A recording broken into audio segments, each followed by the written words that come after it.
बिस्मिल्लाहिर्रहमानिर्रहीम। अस्सलाम वालेकुम। आज 5 नवंबर है और दिन है जुमे का। पिछली वीडियो में भी हमने नाजिम जोकियों के मामले पर बात की थी। सिंध का वो नौजवान जिसको बेदर्दी के साथ कत्ल कर दिया गया, और इस वीडियो में ये भी आपको बताऊंगा कि वो कौन सा स्क्रीनशॉट है जिसकी वजह से ये सारी वारदात पकड़ी गई, वरना पता ही किसी को नहीं चलना था। इसमें जो डेवलपमेंट है वो यही है कि जाम अवैस उसने जाकर खुद ही गिरफ्तारी दे दी, लेकिन उसके बाद जो वीडियो सामने आई, जिस तरह से डीएसपी उसको हाथों में हाथ डाल के ले जा रहा है और जिस हाथ पर हथकड़ी थी उस हाथ के ऊपर कपड़ा डाला हुआ था, और उसके साथ जो गार्ड थे उनके मुंह पर कपड़ा डालकर लाया गया। अच्छा, इस पे दो मौक़िफ़ हैं। एक यह है कि जो इस तरह से कपड़ा डाल के लाया जाता है तो कुछ लोग समझते हैं कि ये बिल्कुल ठीक है, ऐसे उनको दहशतगर्द बना के पेश किया जा रहा होता है, लेकिन मेरा ज़ाती ख्याल यह है कि इन लोगों के चेहरे सामने होने चाहिए, इनके चेहरों पर कपड़े नहीं डालने चाहिए, इनके जो चेहरे हैं वो कौम को नजर आने चाहिए कि ये कौन लोग हैं जो बेदर्दी के साथ जो है वो मजलूमों को बेगुनाहों को कत्ल करते हैं और आवाज उठाने वालों को कत्ल करते हैं, और इनके मकरू चेहरे जो है वो पूरी कौम को देखने चाहिए। और जाम अवैस जो है उसको वो गिरफ्तार तो कर लिया गया है, लेकिन ये अंडरस्टूड है कि जिस तरह से गिरफ्तार किया गया, उसने खुद जाके गिरफ्तारी दी, ये अंडरस्टूड है कि उसको बड़े अच्छे तरीके से रखा गया होगा, क्योंकि सिंध में जो सूरत हाल है वो आप सबको पता है। खुर्शीद शाह साहब 2 साल तक नैब के मुलजिम थे, हिरासत में थे, लेकिन 2 साल तक वो एक हॉस्पिटल के अंदर वीआईपी कमरा उनको बना के दिया गया, उसमें वो सब जेल करार दे के उसमें रहे, और इस हवाले से सिंध हाई कोर्ट का फैसला भी मौजूद है कि किस तरह से उनको वहां पर रखा गया था। उसके बाद जनाब यह है कि ये मैं आपको बता दूं कि शाहिद हुसैन साहब ने मुझे ये बताया है, क्योंकि मैं खुद भी कराची के कुछ व्हाट्सएप ग्रुप्स में हूं। कराची के जो व्हाट्सएप ग्रुप्स हैं उनमें जो ईदी वाले हैं या छेपा वाले हैं, ये करते हैं कि जब भी कहीं पे एक्सीडेंट होता है, कहीं पे कोई खुदा न खास्ता कोई लाश मिलती है, कोई भी डेड बॉडी मिलती है, तो वो एक मैसेज चला देते हैं कि ये वाकया यहां से हमें डेड बॉडी मिली है, ये उसका नाम है, ये उसकी उम्र है, और तस्वीर भी जारी की जाती है।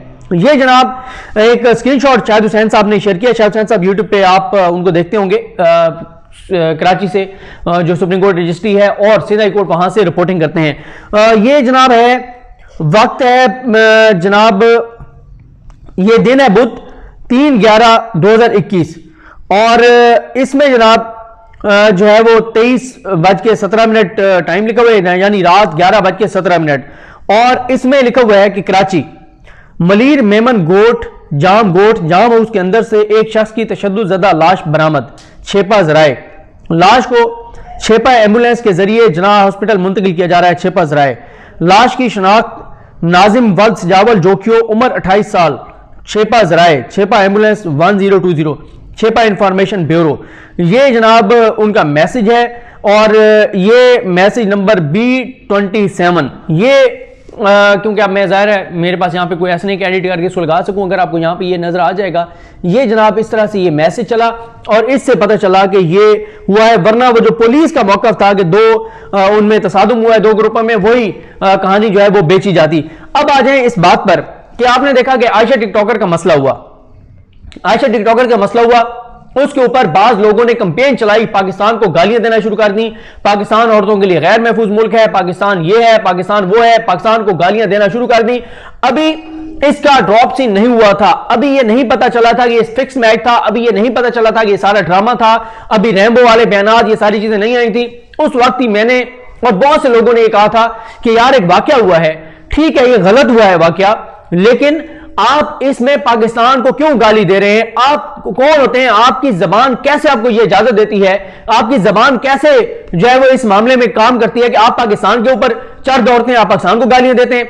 मुझे एक बात बताएं, अब आप मुझे बताएं कि वो लोग जो आयशा टिकटॉकर के मामले पर पाकिस्तान को गालियां दे रहे थे, या अफगान सफीर की बेटी ने जो ड्रामा किया कि मैं अगवा हो गई थी और बाद में वो भी ड्रामा निकला, उसके ऊपर पाकिस्तान को गालियां देने लग गए थे, वो सब इस वक्त कहां हैं? कहां है वो सब? वो क्यों नहीं बोल रहे? क्यों नहीं बिलावल का नाम ले रहे? क्यों नहीं पीपल्स पार्टी का नाम ले रहे?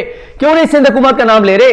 भाई आप पीपल्स पार्टी का नाम लेना तो दूर की बात है, सिंध हुकूमत का नाम लेना तो दूर की बात है, बिलावल का नाम लेना तो दूर की बात है, जाम अवैस का नाम भी नहीं लिया जा रहा। मैंने ट्वीट किया, अभी तक जब मैं ये वीडियो रिकॉर्ड कर रहा हूं, मंसूर अली खान जो हर झूठी खबर को उठा के भी उसके ऊपर वीलॉग कर देते हैं, मंसूर अली खान ने अब तक, आपसे कोई देर बाद उनकी वीडियो अपलोड हो जाए कुछ नहीं कह सकता, उन्होंने इसके ऊपर वीडियो नहीं की। बाकी और हर इशू पे करते हैं, इमरान खान के खिलाफ जरा कोई चीज आ जाए लाजमी वीडियो करते हैं, लेकिन जहां पे बिलावल की बात है, जहां पे मरियम की बात है, वहां पे नहीं, वहां पे मोहतात एहतियात, वहां पे नहीं उस तरह से बात करनी, वहां पे वैसे। और मैं 4-5 अकाउंट ऐसे हैं जो वीडियोस और ट्वीट्स पुरानी निकाल के एडिट करके लगाते हैं।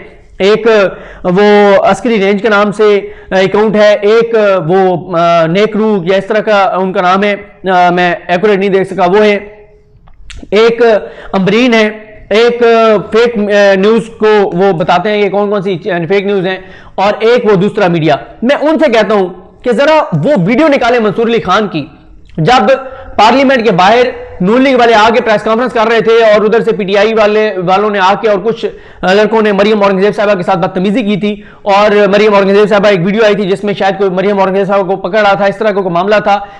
तो उस वक्त मंसूर अली खान ने जो वीडियो की थी ना, वो वीडियो जरा उसके क्लिप निकालें, उसमें वो कहते हैं ये बेगैरत है, ये हैं, गालियां दे रहे थे और बहुत जज्बाती थे मंसूर अली खान। ठीक है, आप जज्बाती थे, नून लीग की खातून रहनुमा के साथ बदतमीजी हुई, बदतहजीबी हुई, वो नून लीग की हैं तो खातून, गलत था, बिल्कुल वो बिल्कुल ठीक है आपने की वहां। और यहां पे एक और वाकया इंशाल्लाह उसकी मैंने अभी इम्तियाज सांडियो साहब से बात कर रहा था, शाहिद हुसैन साहब से बात कर रहा था, सोमवार को हमारे जो प्रोग्राम होता है यहाँ पब्लिक टीवी पर, उसमें भी बात करेंगे, क्योंकि हमने लास्ट में प्रोग्राम में बात की थी नाजिम जोकी वाले मामले की, इसका फॉलोअप करेंगे। उसमें एक और खातून जिसको गोली मार के और उसको कत्ल किया गया है, उस पर भी बात करेंगे। एक खातून को कोई हाथ लगाता है नून लीग वाली को तो आप इतने जज्बाती हो जाते हैं, आप बेगैरत फलाने फलाने अल्फाज इस्तेमाल करते हैं। दूसरी तरफ एक नौजवान को कत्ल कर दिया जाता है, तशद्दुद करके मार दिया जाता है, एक औरत को गोली मार के शहीद कर दिया जाता है, मार दिया जाता है, उसके ऊपर तो आप जज्बाती नहीं होते, उसके ऊपर आप बिलावल को बेगैरत नहीं कहेंगे, उसके ऊपर आप सिंध हुकूमत को बेगैरत नहीं कहेंगे, उसके ऊपर आप पीपल्स पार्टी वालों को बेगैरत नहीं कहेंगे। उसकी वजह यह है कि पीडीएम एंटी इमरान खान, और आप लोगों को एक पूरा तबका है जिनको ये सूट करता है, ये वही तबका है जो बिलावल की कमेटी में जाके बिलावल को शिकायतें लगाते हैं, पाकिस्तान की शिकायतें लगाते हैं, पाकिस्तान के इदारों की शिकायतें लगाते हैं, और वो बिलावल जो चैंपियन बने हुए हैं ह्यूमन राइट्स के, ये वो लोग हैं जो फौज के ऊपर झूठे इल्जाम लगाते हैं। लेकिन यहां पे कैटेगोरिकल आ चुका है कि किस तरह से वहां पे जो है वो नाजिम जोकियों को कत्ल किया गया बेदर्दी के साथ, उसके ऊपर ये बात नहीं करते। उसके ऊपर क्यों बात नहीं करते, आपको वजह बताइए। क्योंकि एक तो आजकल एजेंडा ये है कि हर खबर वो देनी है जो इमरान खान के खिलाफ हो, माहौल बनाना है ना, पीडीएम को अपने पांव पे खड़ा करना है। आसमा शराजी साहबा के हर प्रोग्राम में आप उठा के देख लें, आपको 3 चीजें मिलेंगी। एक, वो कोशिश कर रही हैं किसी तरह से पीपल्स पार्टी और नून लीग की सुलह हो जाए, किसी तरह से पीपल्स पार्टी पीडीएम में आ जाए, किसी तरह से पीडीएम जो है वो अदम एतमाद ले आए। अदम एतमाद नहीं लाते तो किसी तरह से वो सड़कों पर निकल आए और किसी तरह से इमरान खान को घर भेज दें। और वो भी मैं आपको बता चुका हूं कि पीपल्स पार्टी की तारीफें करती हैं कि जी पीपल्स पार्टी ने बहुत अच्छा किया था जब नवाज शरीफ वज़ीर-ए-आज़म था और इमरान खान धरना देकर बैठे थे, पीपल्स पार्टी ने साथ दिया था उस वक्त अपोजिशन में होते हुए भी नवाज शरीफ का, और नवाज शरीफ को बचाया था। अब क्या कह रही है, अपोजिशन क्यों नहीं इकट्ठी हो रही, आप क्यों नहीं इकट्ठे हो रहे, आप कभी इमरान खान को निकाल लेंगे, लोग मायूस हो रहे हैं आपसे, आपकी भी जिम्मेदारी है, अपोजिशन क्या कर रही है, लोग पूछ रहे हैं, ये है वो है फलानी। भाई बात यह है, उधर एक नवाज शरीफ की हुकूमत को पीपल्स पार्टी ने बचाया तो आप उनको दाद दे रही हैं, इधर पीपल्स पार्टी नून लीग के साथ मिलकर इमरान खान की हुकूमत नहीं गिरा रही तो इस पर आप तनकीद कर रही हैं। मतलब ये मेयारात हैं, क्योंकि वजह यह है कि जाहिर है इनको इमरान खान, ये किसी तौर पर भी इमरान खान को वज़ीर-ए-आज़म नहीं देखना चाहते। 30 साल जिन जमातों ने हुक्मरानी किया उनको डिफेंड करते हैं कि एक मौका उनको और मिलना चाहिए। जो इमरान खान जिसको अभी 3 साल हुए, वो इन्होंने अभी से फैसला कर लिया कि ये मुल्क नहीं चला सकता और इसको तो अभी निकाल देना चाहिए। और एक मैंने आपको वजह अख्तर मेंगल वाली बता दिया, वो पीडीएम का हिस्सा है, ये अख्तर मेंगल के जाम अवैस भांजे हैं। और फिर एक बिजनेस भी हो सकता है, पीपल्स पार्टी आजकल बहुत बिजनेस दे रही है चैनल्स को। मसला यह है कि आप अपने चैनल्स के बिजनेस के मफाद के लिए पीपल्स पार्टी के खिलाफ प्रोग्राम तो नहीं करते, लेकिन जब आपको कहा जाता है कि पाकिस्तान के मफाद के खिलाफ है ये प्रोग्राम करना, आप इस पे बात ना करें, पाकिस्तान को नुकसान होगा, आप कहते हैं हमारा काम है इंफॉर्मेशन देना, मुल्क की मफाद जाए भाड़ में।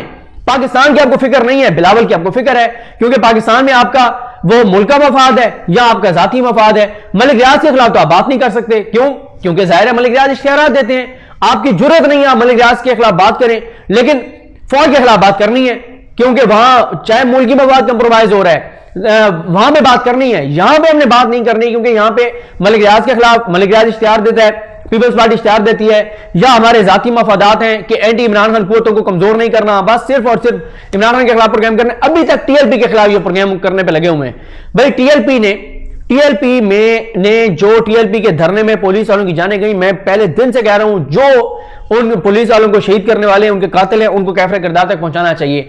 वहां पे तो आपको बड़ी फिक्र है इंसानी जान की, एक इंसानी जान का कत्ल पूरी इंसानियत का कत्ल है। यहां भी तो एक इंसानी जान थी नाज़िम जोखियो, वहां पे आप क्यों नहीं आते, वहां क्यों नहीं बात करते? जबान क्यों बंद है, जबान क्यों लड़खड़ा गई है? क्यों आप लोग नेपाल चले गए हैं? क्यों आपको सांप सूंघ गया है? कहां चले गए आप? पाकिस्तान को तो आयशा टिकटॉकर के मामले में बड़ी गालियां दी आपने। पाकिस्तान को तो आपने साबित करने की कोशिश किया कि पाकिस्तान औरतों के लिए जो है वो खतरनाक तरीन मुल्क है, सहाफियों के लिए पाकिस्तान खतरनाक तरीन मुल्क है, ये आप साबित करने की कोशिश करते हैं। आप इंटरनेशनल एनजीओ को टैग कर करके कहते हैं, लेकिन सिंध का नहीं कहते कि वहां पे सिंध जो है वो सिंध हुकूमत के वडेरों के खिलाफ आवाज उठाने वालों के लिए गैर महफूज तरीन सूबा बन गया है, साफियों के लिए गैर महफूज तरीन सूबा बन गया है। अजीज मेमन के ऊपर आप बात नहीं करते। बाकी आप कहते हैं साफियों के लिए बड़ी कतरनी है, सेंसरशिप है। सिंध के अंदर जो सेंसरशिप है, सिंध के अंदर आप बात नहीं कर सकते वडेरों के खिलाफ, और वो वडेरे सारे पीपल्स पार्टी के। तो इसलिए आप इन लोगों को टैग कीजिए, जो लोग इस वक्त खामोश हैं पीडीएम के हामी, ये उन लोगों को टैग कीजिए जो आयशा टिकटॉकर के मामले पर पाकिस्तान को गालियां दे रहे थे, जो पाकिस्तान के खिलाफ एक्टिव हो गए थे, जो दुनिया को कह रहे थे हम आपको बताते हैं पाकिस्तान। क्यों? पाकिस्तान के लिए कौन फिक्रमंद होगा? वो फिक्रमंद होगा जिसकी नस्लों ने पाकिस्तान में रहना है, जिसने दफन इस जमीन में होना है, जिन्होंने असाइलम लेने, जिन्होंने बैरून मुल्क शिफ्ट होना है, वो तो पाकिस्तान को गाली देंगे। पाकिस्तान से उनका कोई मफाद नहीं है। जब तक पाकिस्तान से उनको मिलता रहेगा कुछ ना कुछ, वो पाकिस्तान रहेंगे। जब पाकिस्तान से कुछ नहीं मिलेगा, पाकिस्तान को गालियां देंगे, असाइलम लेंगे, बाहर भाग जाएंगे, और वो बाहर बैठ के और फिर वहां से बैठ के पाकिस्तान को गालियां देंगे। तो ये इन लोगों को जरा आप लोग एक्सपोज कीजिए, ट्विटर पे जाइए, इनको टैग कीजिए, और आपने सोमवार को आप सब ने एक चीज लाजमी देखनी है कि सोमवार को एक वो खातून वाला भी इशू हम करेंगे जो खातून को कत्ल किया गया है सिंध में, और एक ये नाज़िम जोखियो। आप सिर्फ ये देखिए कि अभी भी देखिए जुमेरात से शुरू हो, क्योंकि ये बुध को वाकया है। बुध को जनाब वो उसको क्या नाम है उनका, जो ये मेरे ख्याल सुबह लाश मिली थी, मैं शायद गलत टाइम बता गया हूं, ये 11-23 नहीं होगा, बल्कि ये होगा 17-23 होगा सुबह, नहीं बहरहाल वो मैं टाइम दोबारा देख लेता हूं, क्योंकि वजह यह है कि बुध वाले दिन मुबशिर ज़ैदी साहब ने इस पर प्रोग्राम किया था। इसका मतलब है कि बुध को ये वाकया हो चुका था। बुध को मुबशिर ज़ैदी साहब ने इसके ऊपर प्रोग्राम किया, जुमेरात को भी मुबशिर ज़ैदी साहब ने प्रोग्राम किया, उन्होंने भी प्रोग्राम किया, मैं बुखारी साहबा ने भी प्रोग्राम किया, हमने भी रियासत और अवाम जो प्रोग्राम है, मारिया जदून साहबा, अदील बड़ाई साहब, मैंने, हमारे साथ इम्तियाज चांडियो साहब थे, हमने भी प्रोग्राम किया, कुछ एक दो और भी प्रोग्राम होंगे, लेकिन 95% प्रोग्राम्स में बात नहीं हुई। देखिए बुध को किसने बात नहीं की, जुमेरात को किसने बात नहीं की, जुम्मे को, हफ्ते को, इतवार को, सोमवार को कौन कौन है जो बिलावल की सिंध हुकूमत जो बैक कर रही है इस वक्त कातलों को, जो वहां के उनके वडेरे कत्ल कर रहे हैं, जो इस तरह से जाने ले रहे हैं लोगों की, उसके ऊपर कौन कौन सा एंकर जो वैसे पाकिस्तान को गालियां देने में आगे होता है वो बात नहीं कर रहा। जरूर इनको एक्सपोज कीजिए, जरूर एक्सपोज कीजिए, जरूर एक्सपोज कीजिए। मुझे अपनी दुआ में याद रखें। अल्लाह करीम हम सबका आमीन नासरो। अल्लाह हाफिज।